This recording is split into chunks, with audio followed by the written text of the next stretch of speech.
just need to get your hands dirty, isn't it? You're not going to find it. I find everything but.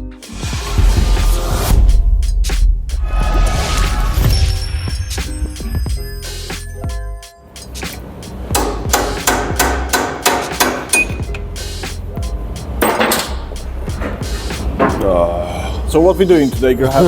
About to get my hands oily. Was it just something dropped into the... Yes. Okay, so explain to our viewers what we're doing today, apart from you getting your hands dirty. Right, we're going to put some ARB diff locks in the Toyota today. So far, I've drained the oil. On the back axle, you don't need to take the wheels off, but this one seems a bit sudden. So far I've broke 2 bolts.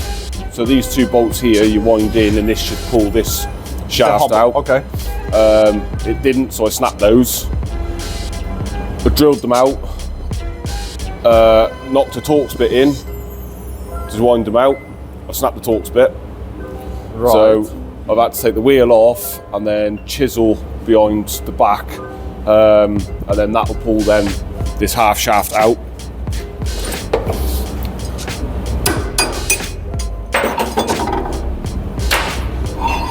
Like so. So this is kind of the first steps really, and then we'll get the shaft out the other side, and then we can then remove the diff, get the diff out, and then we'll see about rebuilding it. Fantastic. Hopefully the other side is going to be a bit easier. Fingers crossed. We have got a couple of other issues with it. Lock and wheel nuts. Gotta love lock and wheel nuts, especially when you ain't got the key. Easiest way is to weld a bolt to the end of the lock and wheel nut and just zip it out. There's no point trying to drill them. These ones aren't the easiest. I don't know whether you can see, the outer case spins. So you can't grab anything on it to try and wind it out. So you have to weld the 2 together first, then weld a bolt to it. Then pull it out. And then zip it off.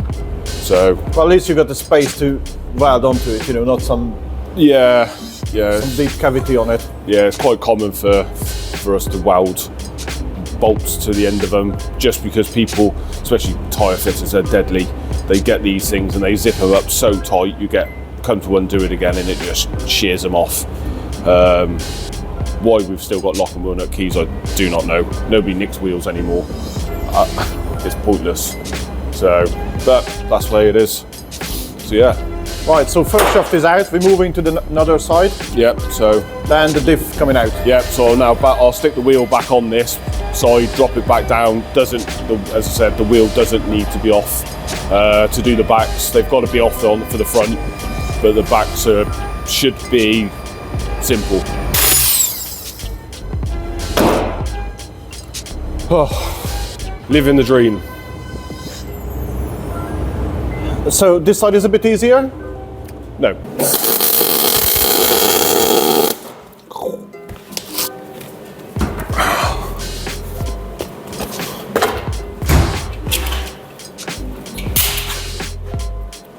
So it looks like this side is not easier, Graham, is it? No, in my lens. Flaming thing. Oh well. So much for I'll have both of them done today. You told me it's going to be a quick and easy job. Yeah. So it's not. What, we into 2 hours in? Yes. And I still haven't even got the hubs off yet. You managed to get a couple of bolts off. It's going to be a long day today. Yeah. Well, at least you're having fun. If you can call it that.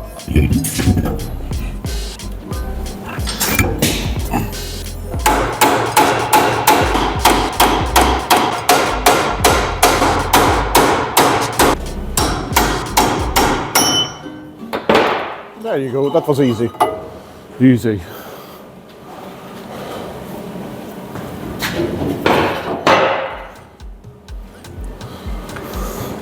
Right, wheels back on, then move to the diff. Yeah.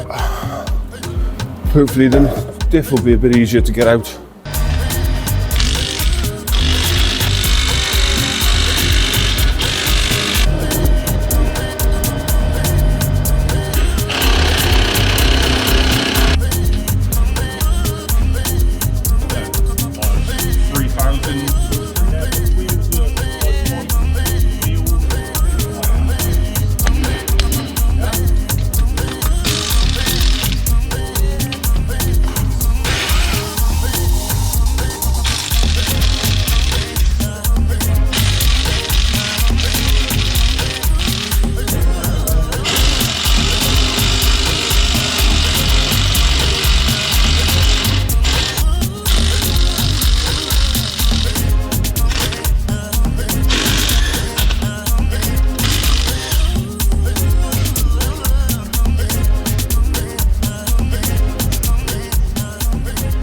Got the diff out.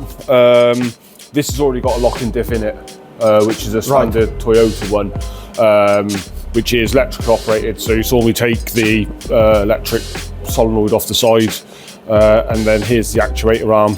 So it works the same as a gearbox. So this just goes in and out, and you've got like a little dog gear here that engages. So that then locks the diff. So both wheels will spin at the same rate. Right. And then obviously it comes back out and locks the diff. They're quite good, but the problem is with this style, these gears, if you don't get it fully engaged, they tend to just shear them off. Right, okay.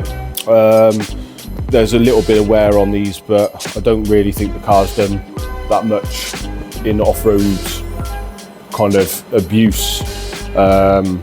But changing it to an air locker just is a lot stronger than what they send you out of the factory, because they're only really designed just to get you out of a bit of a hole, and that's it. Well, for normal wear and tear, really, that's what they made for, really. Not like competition ones where... Yeah, nothing really kind of heavy duty. They are just standard, like most standard stuff. It's pretty basic. So yeah, we'll take that out. So we're going to replace this whole unit here, and then I think I've just got to check the drawings for it, whether we drill a hole through this or the air pipes come out of an original existing hole. 9 times out of 10 we've got to drill a new hole into the casing, tap a thread into it. So that's the next step. What's the diff? Why are we changing to air locks instead of normal locks? Why the customer want that, or? Just for reliability. The customer really does like his kind of all singing, all dancing stuff, and if this keeps it reliable, then... Okay, and we're gonna use ARBs, yeah. Right, okay. So the next thing is rip everything out from there. Yeah, pull this apart. We don't really have to do much measuring because we're not changing the pinion or anything, so we don't need to check heights. All we've got to really do is just make sure we've got the right backlash in here, and then that's it really. Okay. So that's next step. Rip it apart and put everything brand new in there. That's it. Here is some cool looking t-shirt design. You can buy it on amazon.com, amazon.co.uk, and every purchase you make, you're helping my channel growing. I leave the link in description.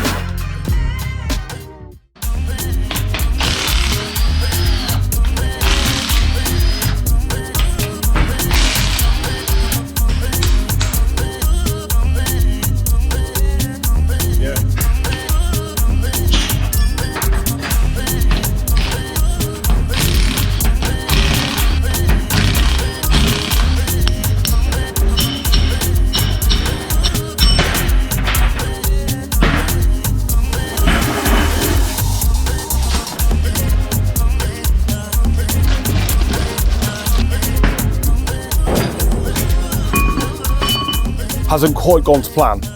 Is it not? No, by far no. So to start with, the diffs are wrong. So the diffs that we're going to be putting into it are the incorrect ones.